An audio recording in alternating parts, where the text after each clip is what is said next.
4. Entendement et suspens. Avec la distinction de l'uneasiness du désir et de la volonté, se crée véritablement un lieu pour ce qui motive cette recherche. L'entendement, quant à la forme de cette intervention, Locke l'imagine en transposant la forme qu'il avait dès la première édition utilisée pour la probabilité, ce qui involontairement apparente la pression pratique du désir à la pression spéculative de l'évidence. L'intervention de l'entendement comme puissance de suspens n'est certainement pas la partie la plus originale de la pensée de Locke. Époqué, le thème sceptique naît de l'opposition des opinions contraires et engendre la suspension du jugement et la quiétude. La réflexion stoïcienne parle également de l'indifférence du sage qui introduit la liberté et le jugement dans le destin. Et le courant épicurien, en ses manifestations les plus proches de Locke, reprend ce thème. François Bernier a abrégé de la philosophie de Gassendi. Il est constant que dans cette hypothèse gassentiste, l'on peut très bien sauver la liberté en ce que lorsque nous sommes sur le point inestat d'agir, il est toujours en notre pouvoir de suspendre l'action et de nous arrêter à considérer mûrement les choses, en sorte que, distinguant les véritables biens des biens apparents, nous fassions changer les fausses connaissances et opinions qui pourraient être dans l'entendement, et par là faire changer la pente que la volonté pourrait avoir à suivre, les biens faux et trompeurs pour les véritables, le bien déshoneste pour l'honnête, le vice pour la vertu. Locke possédait l'édition de 1678 donnée par l'auteur, et l'on sait par ailleurs la place de la pensée de Gassendi pour Locke, même si aucun ouvrage de l'auteur n'est resté dans sa bibliothèque, et si ses notes manuscrites concernent les questions physiques plus que les questions logiques ou morales. On trouve pourtant des citations presque explicites du Syntagma Philosophia Epicure et de Gassendi. Locke reprend donc un concept classique qui lui permet de résoudre, de commencer à résoudre élégamment la difficulté des rapports entre pratique et cognitif. Le suspens s'accorde fort bien à la dissociation du pratique et du théorique, au refus de faire du bien en soi un objet de l'affectivité, et aussi à la dimension temporelle de la psychologie de la morale. Alors que uneasiness, désir, volonté s'enchaînent dans l'immédiateté du présent, la capacité du désir de s'ouvrir à une dimension temporelle s'accorde avec la capacité de l'entendement d'ouvrir une brèche de durée dans l'instant du déterminisme. L'un sert de lieu d'insertion dans l'instant à la durée qui caractérise l'autre. L'homme manifeste sa capacité d'être intelligent par sa capacité de suspendre et d'examiner le jeu du désir pendant ce temps mort par l'introduction de la dimension du calcul et du jugement, là où il n'y avait que déterminisme. Au cours du suspens prend place l'examen, c'est-à-dire la réflexion sur le meilleur. Être mu par un instinct aveugle de l'intérieur ou de l'extérieur est un peu anormal. La première et grande utilité de la liberté est d'empêcher la précipitation aveugle. L'exercice principal de la liberté est d'être debout, d'ouvrir les yeux et de regarder. La durée et le refus de la précipitation sont en effet essentiels à la morale. Le bien naturel, je l'ai déjà dit, a sa sanction immédiate, alors que ce qui définit le bien moral, c'est d'avoir une satisfaction différée et dépendant artificiellement d'une autorité. Faire atteindre le niveau moral, c'est donc faire vivre dans la durée et non dans l'instant. Ce à quoi le désir est justement ouvert, la dichotomie présent-absent souligne cette dimension temporelle.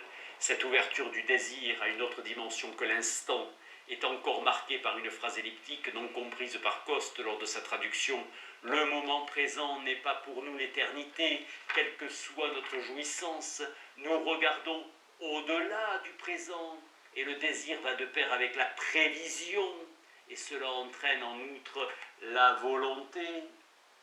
Ce que Coste n'a pas saisi, c'est le plus important, la distinction de l'instant et de l'éternité, et l'introduction de la durée par le biais de cette différence, car pour Locke, l'éternité est plus apparentée à la mise en perspective de l'existence qu'à l'instant de la jouissance.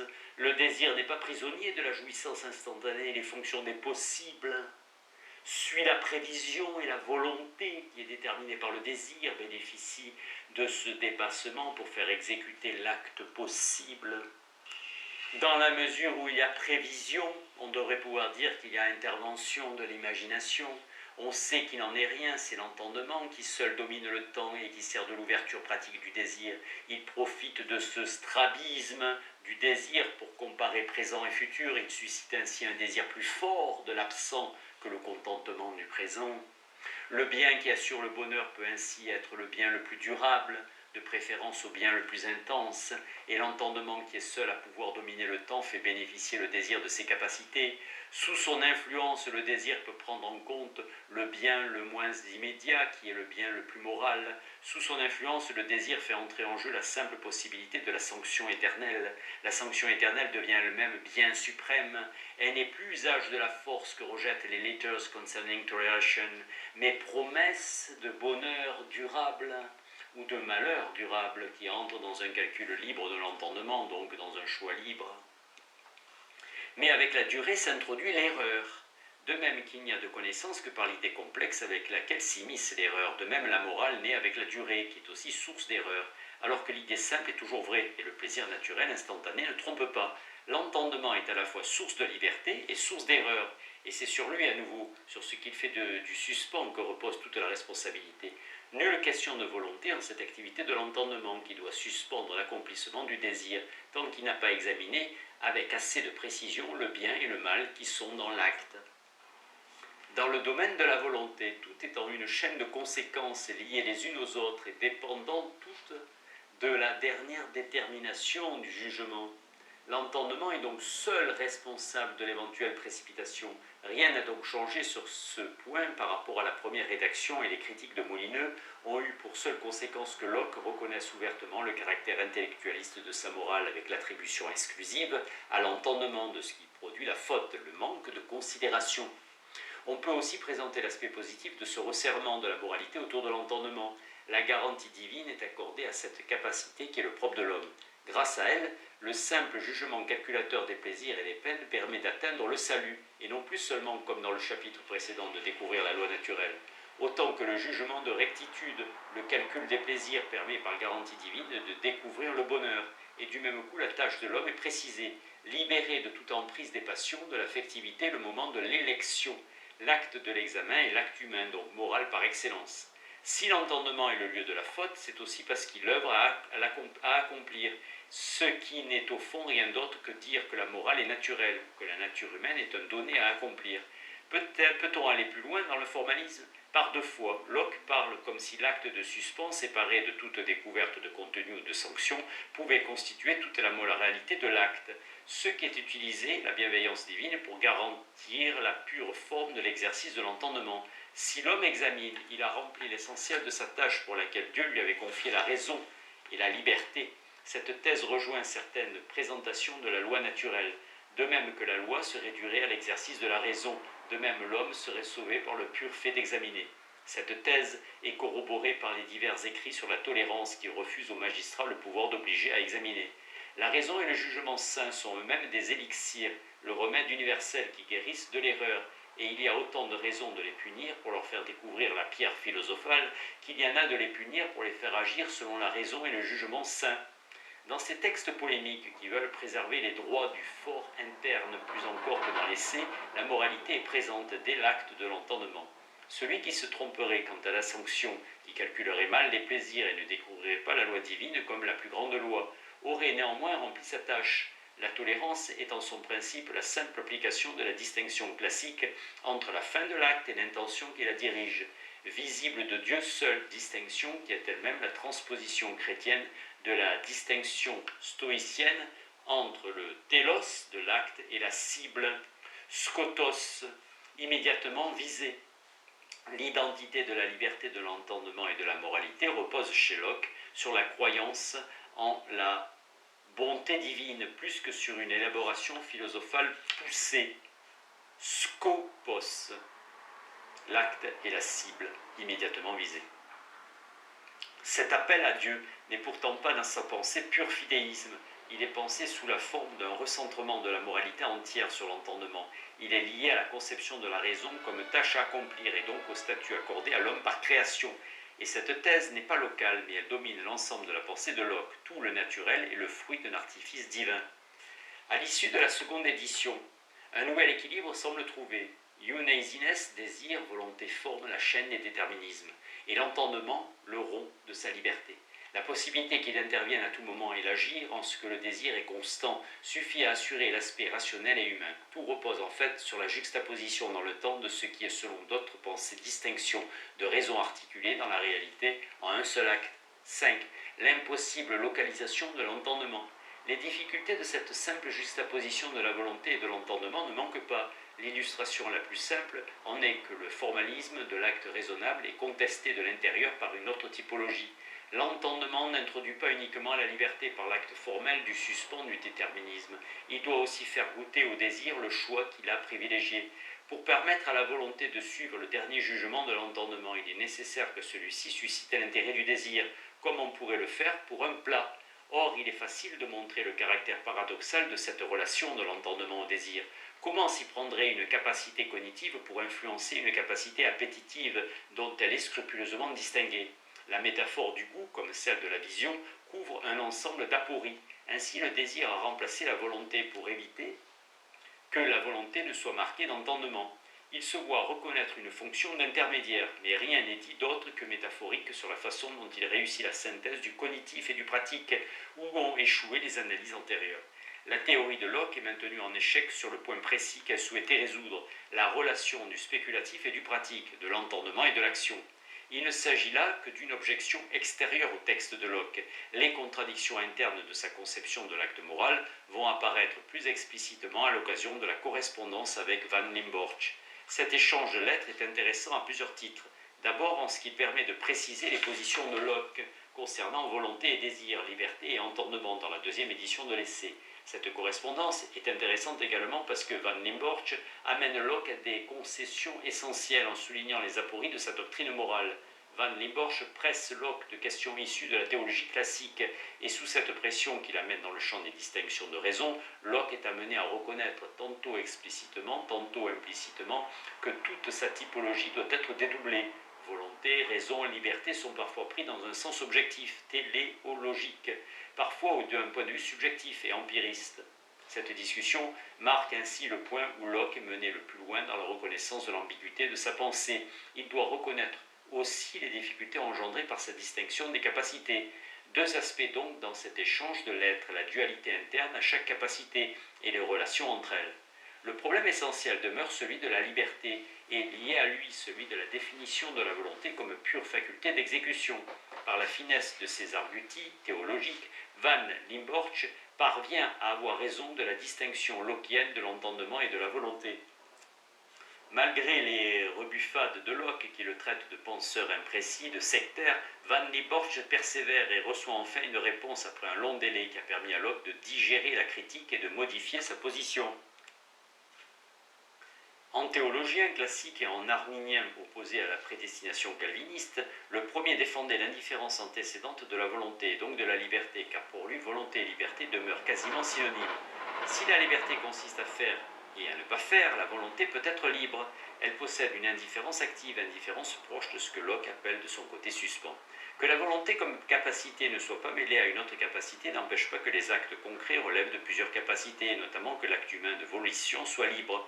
Toute une partie de la controverse tient en fait à ce que Van Limborch distingue volonté et acte particulier de volition, ce que Locke refuse de faire, on le sait, sans jamais l'avouer. Locke concédera à la fin que la volonté peut être dite libre en tant qu'acte particulier, et il admet donc, au moins pour la suite de la discussion, la distinction entre la capacité et ses actes. Mais il est des cas, ajoute-t-il, où l'on ne peut s'abstenir de vouloir, et Locke pense manifestement à la détermination par le désir le plus puissant. Concession toute relative donc, mais concession suffisante puisqu'elle admet le mélange dans un premier temps, refusé dans un premier temps. On a ainsi deux sortes de volonté. L'une est capacité, volonté au sens classique, l'autre est volition. Et parmi ces actes, il faut distinguer deux types, les uns indifférents, les autres déterminés par le plus grand bien actuel, défini par le désir. La volonté qui n'est pas libre, c'est celle qui subit l'illumination irrésistible du bien. Il faut bien cette concession malgré les exigences de la lutte contre l'enthousiasme et qui risque de profiter de cet avantage. Pour l'entendement, il en va de même. Il est des cas où l'entendement est indifférent, plus exactement des actes de l'entendement sont indifférents, car pour Locke, ici aussi, actes et facultés se confondent. Et d'autres où il ne peut qu'être contraint par le vrai, qui s'impose à lui. L'un s'apparente à l'attention mentale, l'autre seul à la soumission au vrai. La dissociation et la confusion de ces deux actes diffèrent ce fait dans le texte de Locke sous couvert de l'analogie de la vision. Cette analogie permet de faire appel tantôt à l'indétermination du premier, tantôt à la détermination du second. Cette dissociation, on la connaît déjà, on a vu quel était le résultat de la méditation qui avait mené à l'essai et qui s'épanouira dans les derniers ajouts sur l'enthousiasme. La raison est à la fois cette capacité idéale qui intuitionne le rapport de façon passive et le labeur attentif et pénible de la démonstration. Du fait de cette dissociation, on est amené à distinguer également dans le troisième terme liberté deux sens qui étaient confondus dans l'essai. La liberté que l'entendement engendre par le suspens et une liberté d'indifférence, liberté d'attention et d'examen. Bien que Locke ne le dise pas, cette liberté est d'un autre ordre que celle dont il est question aussi bien dans les Treatise on Government que dans les paragraphes 51 à 53 de ce chapitre 21 de l'essai. Liberté qui s'accomplit dans la totale détermination par le bien. Cette distinction entre les deux formes de liberté, l'une due au fait que dans l'effectivité nous sommes ignorants, l'autre due à la nature théorique de l'homme qui se réalise dans le bien et dans le vrai, aurait dû apparaître à Locke l'agnostique. Ainsi, volonté, liberté et entendement se dédoublent. D'un côté, le vrai et le plus grand bien déterminent ses capacités qui sont saisies immédiates de leur objet et sont passives par rapport à lui.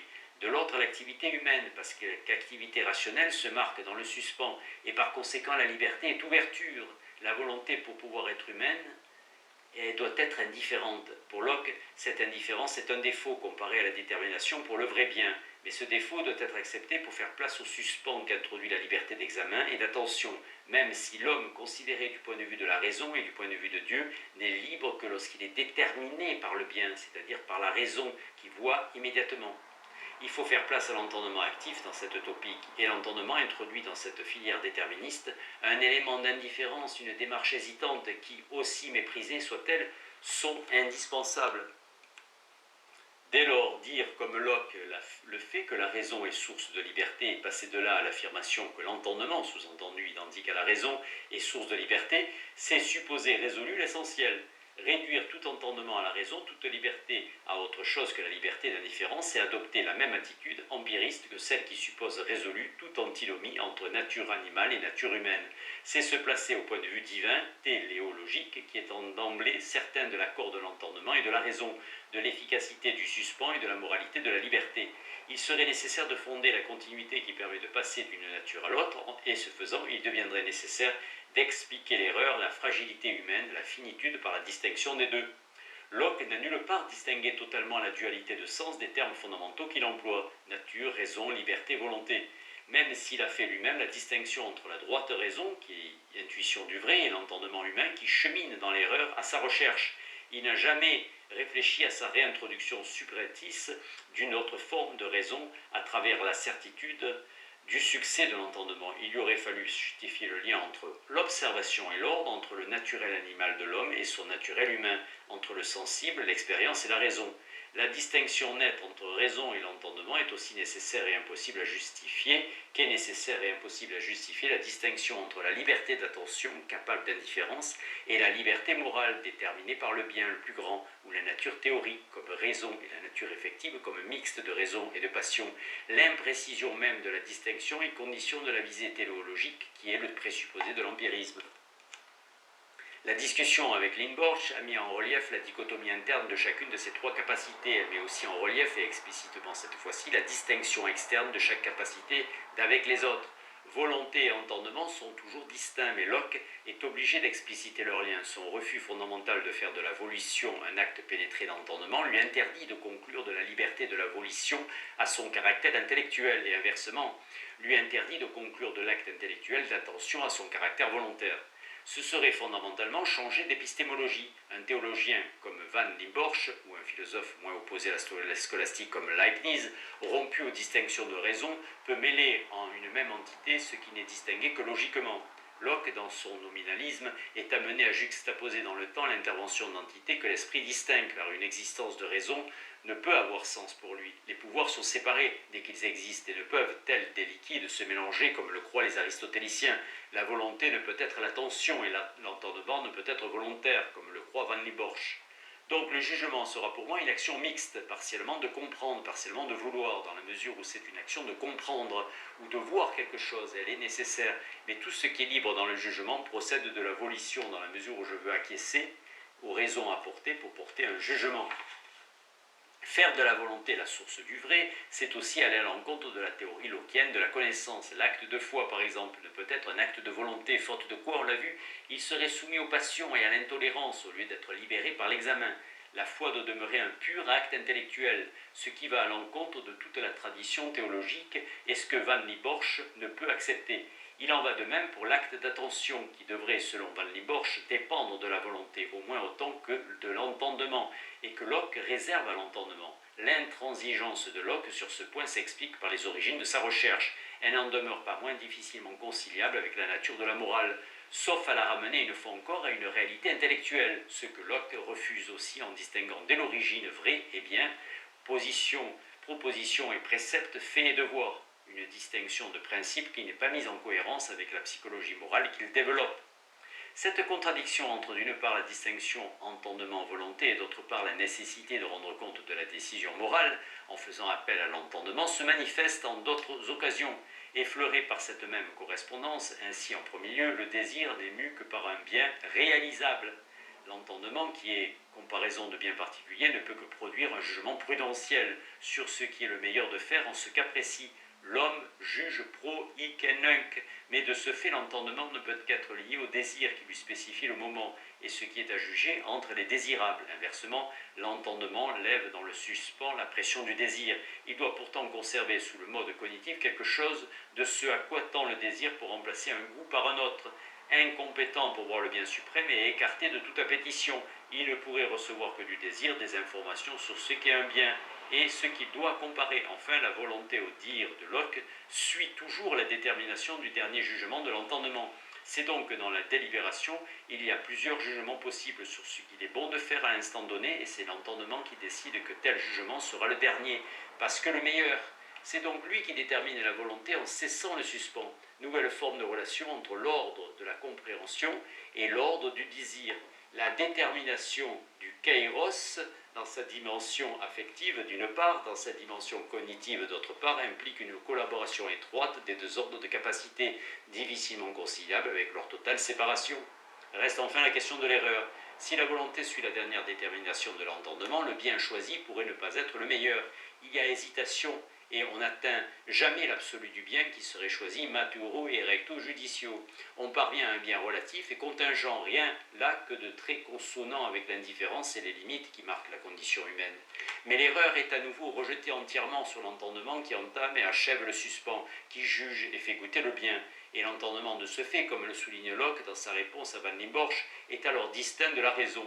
Il peut se tromper et ne pas rejoindre la raison. Il reste alors à savoir si la liberté, qui dépend de la raison, peut être réalisée par cet entendement soumis à l'erreur. Mais dans la mesure où la cohérence de la philosophie de Locke repose sur l'identification, à la limite, de l'entendement et de la raison, dans la mesure où sa morale n'est jamais totalement formelle et où la réflexion est en fait condition nécessaire mais non suffisante, on peut se demander si toute sa pensée ne repose pas sur le sable. Dans le jugement prudentiel, quand et comment peut-on être assuré que l'entendement rejoint effectivement la raison, ou pour le dire autrement, que le raisonnement aboutit à une intuition authentique? Quelle garantie y a-t-il pour assurer à l'entendement que l'examen qu'il introduit permet une véritable réalisation du bien, tel que la raison l'aurait décidé? La question du lien entre le bien subjectif et le bien objectif reste posée par la distance maintenue et reconnue entre volonté et entendement. On dira peut-être que cette difficulté n'a rien de spécifique à Locke, et que le grief qui lui est fait de ne pas expliquer le mal est un reproche qui peut être fait à toute pensée. Sans doute, mais puisque l'appel à l'entendement devait permettre une solution moins mauvaise que la reconnaissance du péché d'ordre volontaire, il est salutaire de remarquer que la solution ne fait que déplacer le problème, et l'inscrit au centre de la pensée de Locke. L'unité de l'entendement subjectif et de la raison objective était condition de tout empirisme. La remontée depuis les plaisirs subjectifs jusqu'à l'ordre moral objectif reposait sur la capacité mixte de l'entendement, sur sa participation à la lumière divine. Rien dans l'analyse du choix ne vient confirmer cette transcendance potentielle de l'entendement. Locke fait de l'entendement la condition du salut, mais ne traite nullement de l'erreur morale de l'entendement. L'analyse de l'acte moral aboutit, comme la démonstration de la loi naturelle dans le chapitre précédent, à une impasse. On pouvait considérer l'impasse de la démonstration comme un fait négatif ou comme un fait positif. Échec d'une morale démontrée sans l'aide de la religion ou prise en compte positive de la réalité par une raison définie de façon cohérente. Il est possible de regarder aussi de deux façons cette analyse inachevée de l'acte moral individuel. On peut considérer négativement l'impossibilité à laquelle aboutit Locke d'énoncer clairement la place de l'entendement dans l'acte moral. Car comment concevoir véritablement la place de l'intellect en morale? Comment intégrer la liberté dans le déterminisme, si aucun des éléments ne peut être considéré comme un mode de l'autre, mais doit être dans le temps une entité juxtaposée à l'autre? Comment penser leur articulation si ce n'est sous la forme de l'intersection de deux plans distincts, ou pour parler en termes temporels, de la durée faisant parenthèse ou suspens dans la succession des instants? Et comment peut-il y avoir rapport véritable entre la parenthèse et son contexte? Comment penser à la fois la vision d'un vrai et son insertion dans la recherche de biens déterminés par le plaisir ressenti? Comment penser le rapport entre le jugement, qui ne peut porter que sur le yin et le nunc, et le travail d'un entendement qui doit ouvrir à une dimension d'éternité, ne serait-ce que par l'intermédiaire d'une sanction plus grande qu'elle doit faire goûter? Comment justifier alors que ce soit dans la nature concrète plus proche de l'animal que puisse se découvrir la nature théorique de l'homme? L'échec de Locke n'est pas étonnant, car il met en jeu les questions fondamentales du comportement moral, celles que reprendront en partie du fait même de son échec Hume et Kant. Ainsi est-il possible de considérer aussi positivement cette aporie. Elle est la marque de l'ouverture de la pensée de Locke et de sa tolérance. Les capacités en jeu dans l'acte moral sont doubles, mais portent le même nom. Chacune doit être séparée de son double, mais l'acte moral n'est possible que par leur coopération. Distinguer les deux aspects d'une même capacité, c'est empêcher l'immédiateté et l'enthousiasme, mais à trop les séparer, on rendrait impossible l'empirisme. La liberté, par exemple, est à la fois indétermination et détermination par la raison. Unir les deux serait admettre que l'homme trouve sa liberté en suivant une conduite qu'il connaît en toute certitude. Séparer totalement les deux et ne pas conserver implicitement un lien serait rendre impossible à l'homme de se libérer effectivement dans des situations d'incertitude. De même, la raison est à la fois entendement et intuition, activité et passivité. On ne peut ni comme l'enthousiaste croire que tout est intuition, ni comme le sceptique penser qu'aucun lien n'existe entre le vrai et la démarche tâtonnante de la démonstration et du jugement. Et si chaque capacité est ainsi divisée pour que l'on puisse l'unir, il en va de même des différentes capacités entre elles. La volonté doit être distinguée de l'entendement, l'appétition de l'intellection, et pourtant elles doivent coopérer. La confusion du vrai et du bien, du contenu et de l'obligation était la source de tous les dogmatismes et de toutes les tyrannies. De tous les dogmatismes, je rappelle que dans ces manuscrits, lorsque Locke posait la question de la relation entre entendement et volonté, c'est comme critique de l'affirmation. Ce que nous voulons, nous le croyons facilement. De toutes les tyrannies aussi, Locke met aussi d'ardeur dans cette distinction qu'il en mettra dans les écrits sur la tolérance, à distinguer les différentes sociétés. Les ordres pensés doivent rester distincts, et pourtant ils ont vocation à s'unir, comme ici le désir et l'entendement dans la production de l'acte volontaire. Locke fait d'ailleurs explicitement le lien. Croire ne dépend pas de la volonté, répète-t-il dans la première des Letters Concerning Creation, et donc il ne sert à rien de forcer à vouloir un acte précis. La foi qui est de l'ordre de la lumière n'est en rien modifiée. Et si les deux royaumes sont à la fois distincts et unis, il est possible de raisonner a priori ou a posteriori, ce qui s'entend selon le sens de l'époque, de raisonner à partir des causes ou à partir des effets. Le point de vue des causes, c'est le point de vue divin qui considère le naturel comme déjà rationnel. Le point de vue des effets, c'est la considération du donné empirique, pour monter de là à la supputation d'un ordre de l'univers. Mais des deux côtés, il s'agit de refaire la synthèse du monde dans lequel nous vivons. L'entendement est censé être apte à découvrir en toute situation le symbole qui est inscrit, indiquant en quoi la situation participe de la signification idéale. Ce n'est pas étonnant que l'estime et le discrédit, la vertu et le vice se correspondent dans une grande mesure et partout à la règle inaltérable du juste et de l'injuste que la loi de Dieu a établie. De même que Grotius mettait en parallèle loi naturelle et loi des nations, de même Locke reconnaît dans l'histoire humaine, dans la nature effective et des traces du naturel théorique, même dans la corruption des manières, les véritables limites de la loi naturelle ont été très bien préservées. Tout est symbole à qui ignore la réalité des choses, mais c'est aussi qu'un Dieu garantit le lien entre les indices qu'il possède et l'ordre des choses. L'empirisme est à ce prix.